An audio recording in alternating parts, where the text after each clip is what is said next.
Менің семинардың тақырыбы ChatGPT бақылау үшін мұғалімнің көмекшісі. Біз осы уақытқа дейін ChatGPT-ні қарапайым түрде қолданып келдік.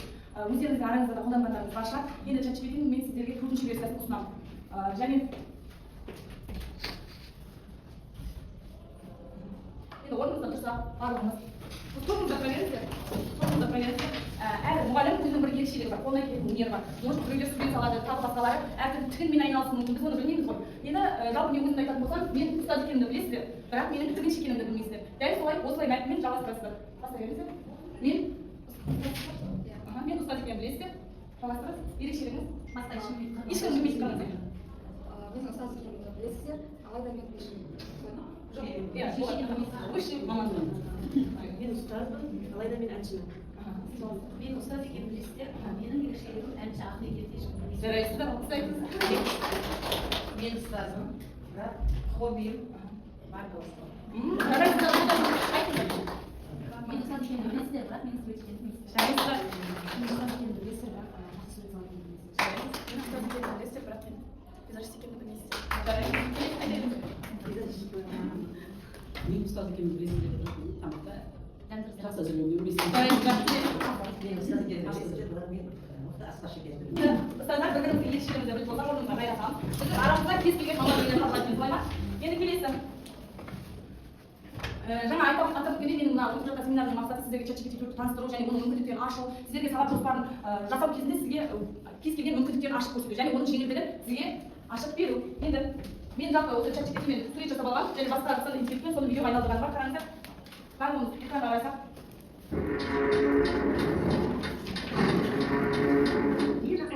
Маңғыстау облысы Жаңаөзен қаласы нөмір 18-ші жалпы білім беру мектебінің бастауыш сынып мұғалімі. Сабақ барысында ұлттық құндылықтарды заманауи біліммен ұштастыра отырып, рухы мықты, білімді және еңбек сүйетін ұрпақ тәрбиелеуді мақсат еткен. Болашаққа бағытталған, жүрекпен оқытатын бастауыш сынып мұғалімі. Болашақ бүгіннен басталады. Қарап отырғаныңыздардың ең бірінші ChatGPT-ді жаңа басында көргенімізде мен сурет жасап алдым.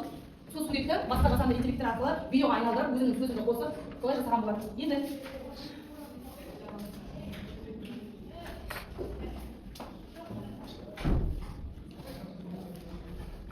ChatGPT деген не? Өзі біліп алайық. ChatGPT деген бұл сіздің сұрағыңызға жауап беретін, сізбен ойласатын, сараласа, сіздің сұрағыңызға жауап берген кезде оны саралап, сізге әдемі қылып жеткізіп беретін жасанды интеллект. Біз көбіне осы жасанды интеллекттер шықпас бұрын Google-да ақылды деп ойлап жүрдік. Google мен барлық заттар алдым, оның ішінде әртүрлі көмектіктер алдым. Енді Google-дан да ақылды, бұл бізде қазір ChatGPT. ChatGPT-дің бұрынғы версиясын барлығымыз пайдаланып көрдік. Енді бүгін ChatGPT 4-дің мүмкіндіктерін ашамыз. Бұл жалпы мұғалімнің көмегі сабақ жоспарын дайындау, дидактикалық материалдарды секунд ішінде жасап беру және суреттерді өзіңіздің айтқан промпт бойынша жасап береді. Промпт дегеніміз ол сіздің сұранысыңыз, жасанды интеллектке қоятын сұранысыңыз. Және тестілер мен тапсырмалар дайындайды, ата-аналар мен әріптестерге ресми хаттар жазады. Көбіне біз ата-анамен жұмыс жасаймыз ғой. Сол кезде кей сөздеріміз дұрыс үйлеспей жатса, ChatGPT оны бізге ыңғайластырып ресми тілде жазып береді. ChatGPT бұл сізге жай ғана іздеу жүйесі емес, ол сізбен сөйлесетін, ойлайтын серіктес. Енді барлығымыз соны бір соққы болса, ChatGPT 4-ге кірейік, Google арқылы көреміз. Google арқылы көреміз. Міне ашып тұрғандай, ашыңыздар. Соттыңызбен Google-мен ашса. Қазір қысқа мерзімді жоспарда тұрып қараймыз. Бастауышта әртүрлі пәндер көп қой.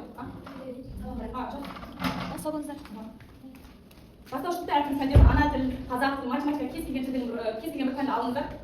Мен мысалы сіздерге ашып көрсетейін, тұр. Мен қазақ тілден алып көрейін.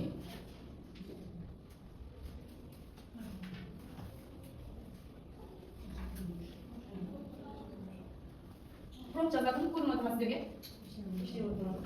Мен отырайын ба? Қай кітап оқисың?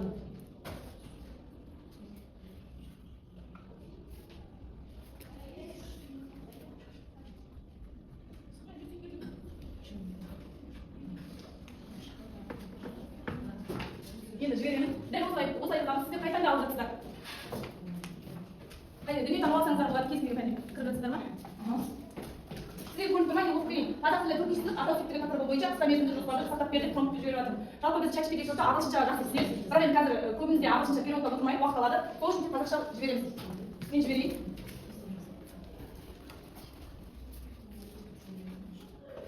Не, көрінді ма? Ұзақ ойламайды, не? Қарасаңыздар, тез секунд ішінде жасап берді бізге. Бұл жоспардың әр бөлігін алып, біз өзімізге керек бөліктерін қойып, өзіміз қымжылы жұмысқа алсақ болады. Бар, тіпті осы бар ғой, қымжылы жасаған кезде сабақ мақсаты бар ғой, сабақ мақсаты. Соны қойсаңыз, одан жақсы жасап береді. Себебі сабақ мақсатына қарай ол әртүрлі тапсырмалар алады, әртүрлі деңгейлік жаттығулар алады.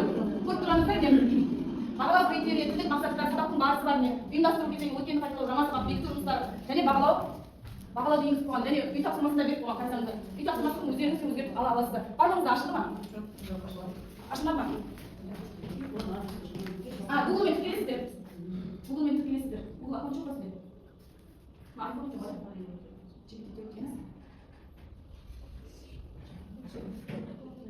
сізде бас көріңіз мына кісі айтып отыр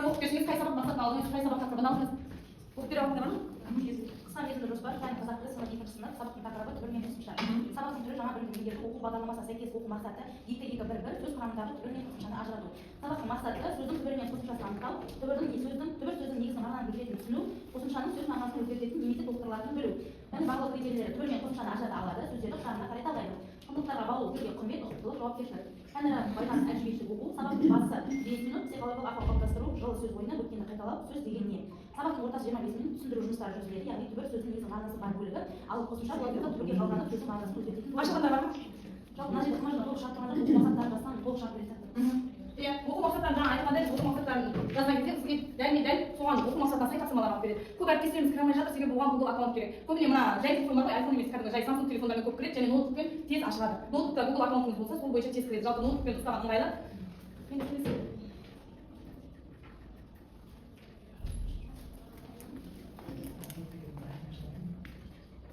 манадан бері айтып жатқанымыз мұғалімге ChatGPT-дің ақылды көмекшісі себебі оқу бағдарламаларын жасайды қалай оқу керектігін сұрауға болады зерттеу жұмыстарын нұсқаулық алсаңыздар болады әртүрлі іс-шараларға сценарий бізде осы бастаушылықта іс-шаралар көп қой ата-аналардың шақыратынымыз бар 8 мартымыз бар 8 наурыз сосын жаңа жыл мерекелері бар соларға әртүрлі сценарийді өзгеше қылып алуыңызға болады мәтін бойынша сұрақтар құрастыру және жұмыс барыстарын әртүрлі сұрақтар құрастыру сабақ жоспарын жасау ғылыми жобаға көмекші ретінде осы ғылыми жоба бастауыш сыныпта 2-ші сыныптан бастап алсаңыздар болады презентацияға мәтіндер дайындау жаңа идеяларды талқылау осы бойынша бізге көмегін жеткізе алады менің жасаған жұмыстарым мына жұмысты жасау үшін ең бірінші промпт маңызды болады промптты мен орысша жібердім жаңа атап өткенімдей ChatGPT ағылшынша және орысша жақсы меңгерген қазақша кішкене шоқақтау сол үшін мен орысша жібердім және өзіміздің бет әлпетіміздің ешқандай макияжсыз кәдімгі камераға түскен суретті саламыз сол бойынша ол біздің мына промптымызға қарап өзгертіп берді барлық деталі бар қайғыда мына жерде мен абай жолын ұстап тұрсын деп жаздым ол абай жолын ұстап тұр осы бойынша жалпы мынаны істеп көргіңіз келгендеріңіз болса семинардан кейін жасап көруге болады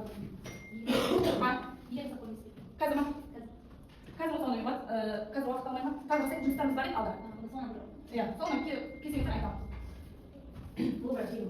тегін жасалады иә тегін суреттер бойынша жасалады тегін дегенде ChatGPT бір күнде өзі лимит береді ғой 5 рет кейде 6 рет береді ол лимит біткеннен кейін келесі күні жасай аласыз сондықтан лимитті қатты көп құртып олай керек емес себебі өзіңізге нақты керек промптты жазып сол арқылы ала аласыздар енді менің тағы бір жасаған жұмысым әдебиеттен құмға салынған сурет деген мәтін бар білсеңіздер енді сол мәтін бойынша мен ChatGPT-ге әр промпт жіберіп былай атасы мен немересі құмға салынған мүсінді ұстапты құмнан жасалған деп жіберген сол кезде осылай суреттерді шығарып берді мен көріп тұрсаңыздар барлық деталін промптпен жазып осылай жеке сурет қылып аламыз және осы суретті біз бастаушыда видео арқылы мәтінді түсіндіруімізге болады қазір қарасаңыздар мына видео басқа қандай суреттер жасалған ал мына фотоға ChatGPT 4-те жасалған ChatGPT 4-тегі суреттердің барлығын жандандыру үшін басқа жасанды интеллектке саламыз сұрақтарыңыз бар ма видеоны қарап алайық әке-шешенің бірге айырылған және бала тіршіліктің қиындығын қиындатты ой соңында күндер өтті жұрттың баласы хаттанып сабақ оқығанда қолын қолына бара келмеді күйігі тас бетіне немесе суық саусағымен құмға сурет салу немесе қашаулы бәркісін ала жүріп балшықпен ағаштан мүсін жасау бала әкем қасым марқұм үндемей қой соңынан бірге ғана білетін момын кісі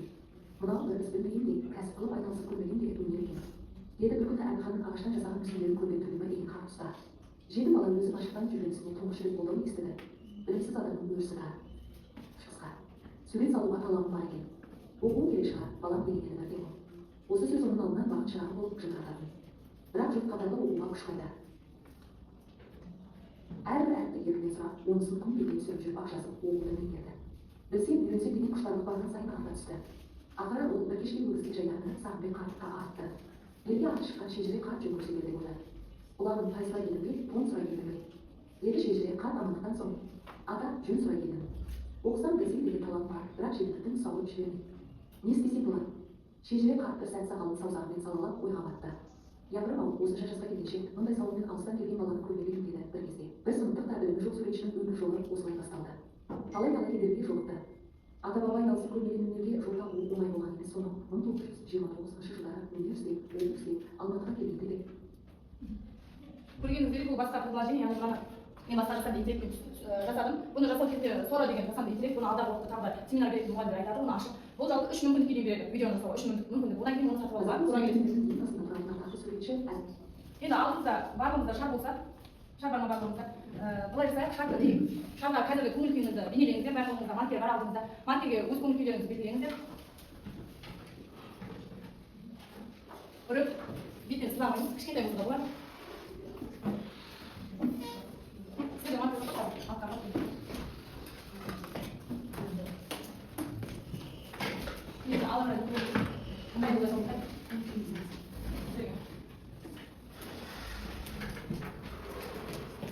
Қазір клиент болып жатқан бір музыканы билеп алайық. Кішкене отырып зерттеп боласыздар.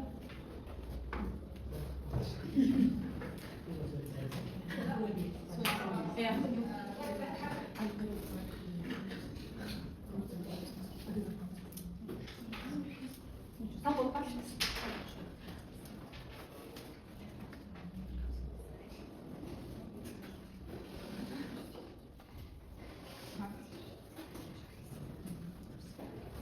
Болса орныңызда тұрайық, қазір отырамын.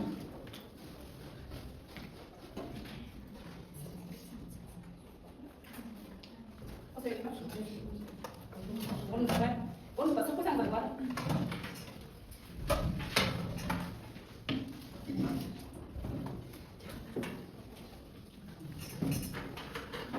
Шарды былай, шарды жоғарыда ұшып жүреді, шар. Және сіз билеп жеткізуіңіз керек, шар жерге түспеу керек. Үлкендеу болады екен. Кішкентай болып қалады. Қоса берейін ба? Шар жоғарыда жүреді, сіз билеп жеткізуіңіз керек. Шар төменге түспеу керек. Кішкентай болып жүреді. Азғантай мен сізге қосалайын.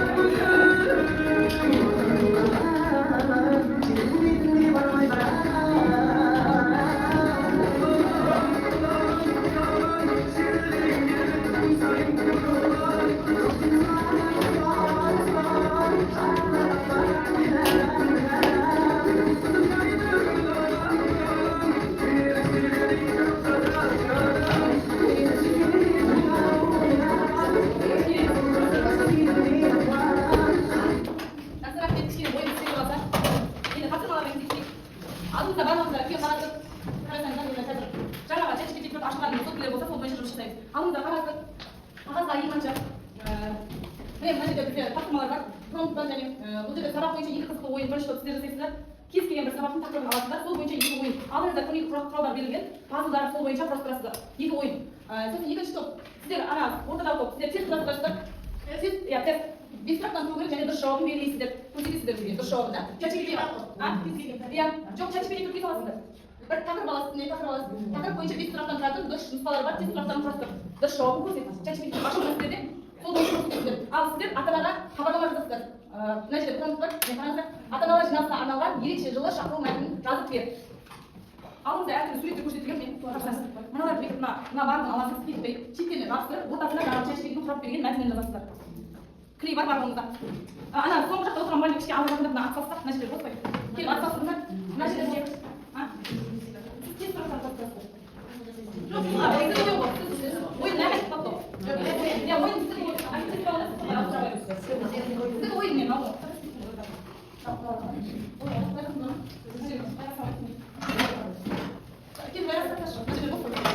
Қазір видеодан аңыз көрмейсіз, осы кел жайбысаңыздар. Азандай үшін ойларыңызды, өз құттарыңыздар.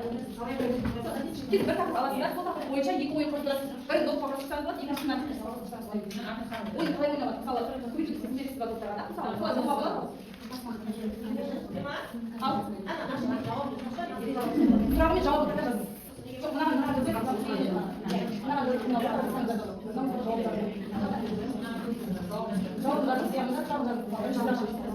Деп та екінші сұрақты үшкеріп дейсіз. Сұрақ өтір жауап. Қайшы барма бақыңызда? Сізді түсініңіздер. Артта отырған апайлар жатыңыздар. Мында отырыңыздар. Бірінші тоқтада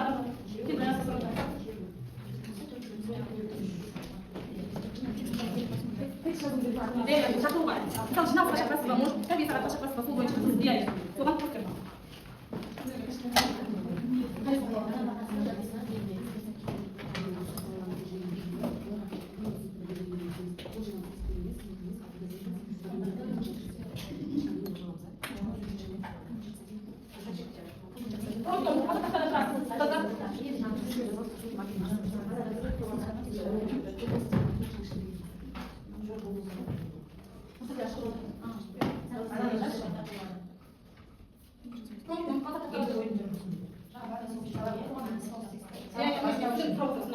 그래서 오일 모델?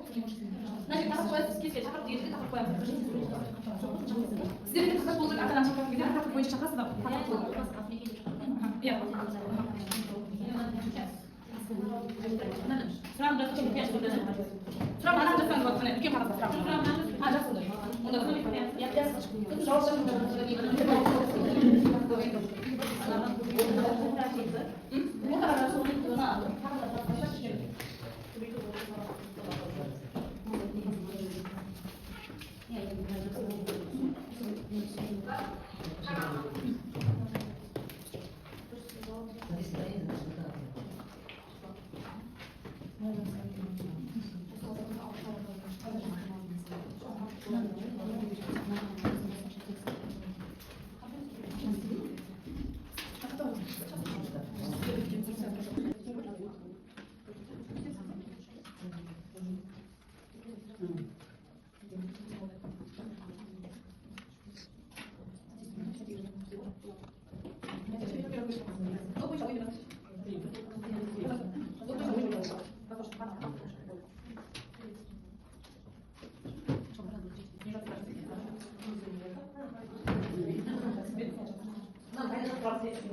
Questo ci sembra una conferenza o unica e a questo può essere che si tratta di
қарасаңыздар мен осы промптты жіберіп арқылы осы жерге әдемі ресми түрде текст жазып бердім. Ол кейде біз өзіміз ойланып тұрамыз ғой, сол кезде текст алмай қаламыз, ол тіке жазып жіберетін кездеріміз бар. Сол кезде ChatGPT сізге көп көмекші болады. Рахмет.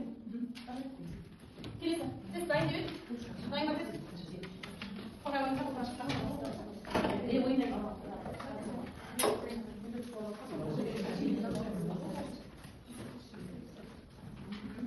Келесі тест сұрақтары. Мысалға бірінші сұрағымыз әдісін дегеніміз не? Насуреттің артында образ не істейді? Статистік тап дейді, мысалға бала деген, адамға қатысты статистиктерді белгілейді, дәрігер деген, жансыз статистикті тап.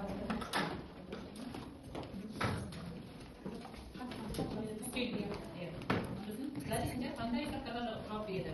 Кімдер неге кім не деген.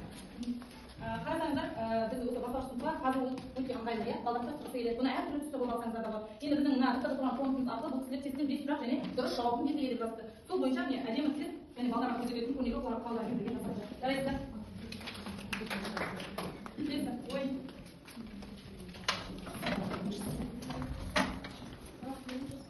Ой, тек ойлайсыздар, ойламайсыздар. Былай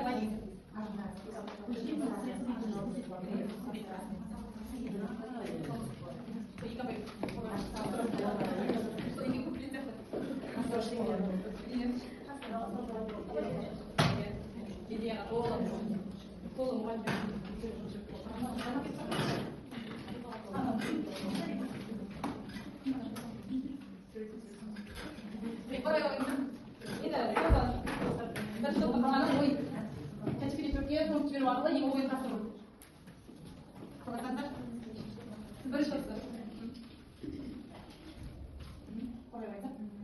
құрметті ұстаздар,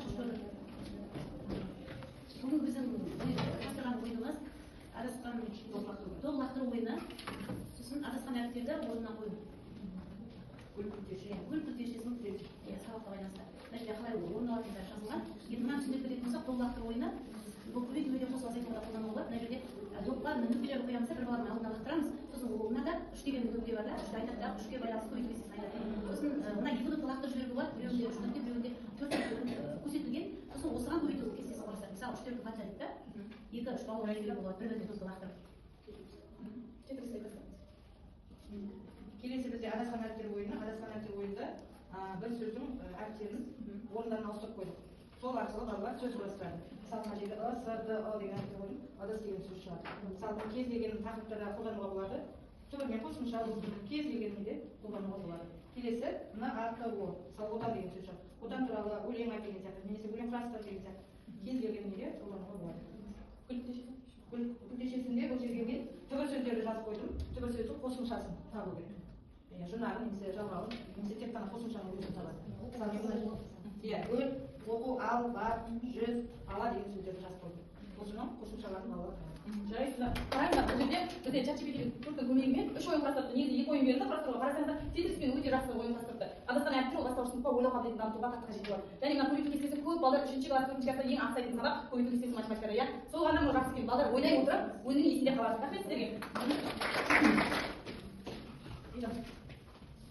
Қорытындылайтын болсақ, жалпы біз мына жерде ChatGPT-ді қолданып жүйесін айттық, оны қолдандық, қолымыздан жасап көрдік. Енді оның есте сақтайтын үш ережесі бар. Ең бірінші промпт жіберер алдында тексеріңіз, әріп қатесі болмасын.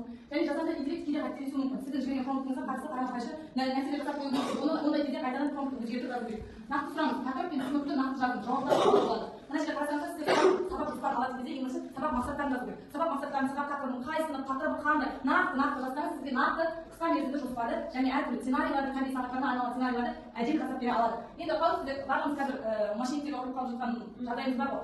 Сол үшін ол ChatGPT кез келген қандай дерек түріне өзіңіздің жеке мәліметтеріңіз бар ғой. Телефон номерлеріңіз, жаңағы үстел номерлеріңіз және әртүрлі басқа да өзіңізге қажетті деректерді, ең құнды деректерді ол жаққа жазуға болмайды. Енді сіздерге мен жасаған жұмыстарын көрсетейін. Бастауыш сыныптар, мамандық таңдаудың бастауыш сыныптан басталады, иә. Бастауыш сыныпта ең бірінші сыныпқа келгеннен бастап тұрады. Сен кім боласың? Бала сол кезде ол өзінің кім болатынын да білмейді. Яғни өзі есіне түспей жатыр, кез келген мамандық иесін айтуы мүмкін. Сол кезде бізге ChatGPT мысалы, мынау менің оқушым, осы оқушым маған өзі полиция қызметкері боламын деп айтты. Сол бойынша фото жасадым. Қарасаңыздар, бұны видео қылып көрсетуге болады. Мына фотоны шығарып алып, өзінің эмоциясында түсірген баланы. Бала мәз болған, мен өскенде дәл осылай боламын ба деп. Енді мына жерде бет әлпеті әлі кішкентай болғасын өзгертілмейді. Осылай тұрады. Мына екінші оқушым бұл стоматолог боламын. Қарасаңыздар, бұл балаға әртүрлі эмоциялар сыйлайды. Ал мына оқушымыз бізде ұстаз болған еді. Енді оны көрсетсек.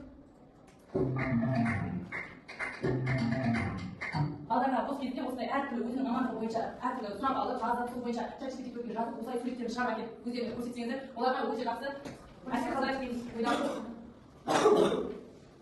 Енді менің тағдырсырған жұмыстарым, мына өзімнің суреттерім ChatGPT-ге салу арқылы, бұның да әрқайсының промпты бар, мынау шашаған, мынау ойыншық, мынау біреу, мынау жеке сурет, тоқылған үйлер, әртүрлі тоқылған бұйымдар шығарады ғой видеода. Сол бойынша жасаған жұмыстар, мына рабочий ChatGPT-дің мүмкіндіктері. Промпты көмей орысша жазам. Промпты орысшаны әрқайсының жеке промпттары бар, сол бойынша жазам. Соны шақырып жүре алмайсыз ғой промпттары. Жүйе қалдырасыз. Енді бүгінгі менің семинарымды түсінген болсаңыздар, жасыл басыңыздар, сары, қызыл. Енді өздерің ойыңызды айта кетсеңіздер.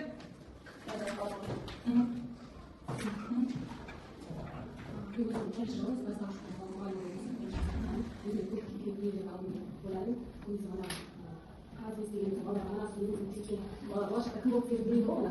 Сол арқылы сіз қыздарыңыз шығарып берсеңіз балаға жағын мәселе болады. Балаға әртүрлі әсерде қалай деген ол. Мамандық таңдауға ары қарай қиындық тудырмайды да, сол мамандық бойынша ары қарай жасалады. Жақсы. Айтарларыңыз жоқ ма? Ал осымен семинарым аяқталды. Рахмет қатысқандарыңызға.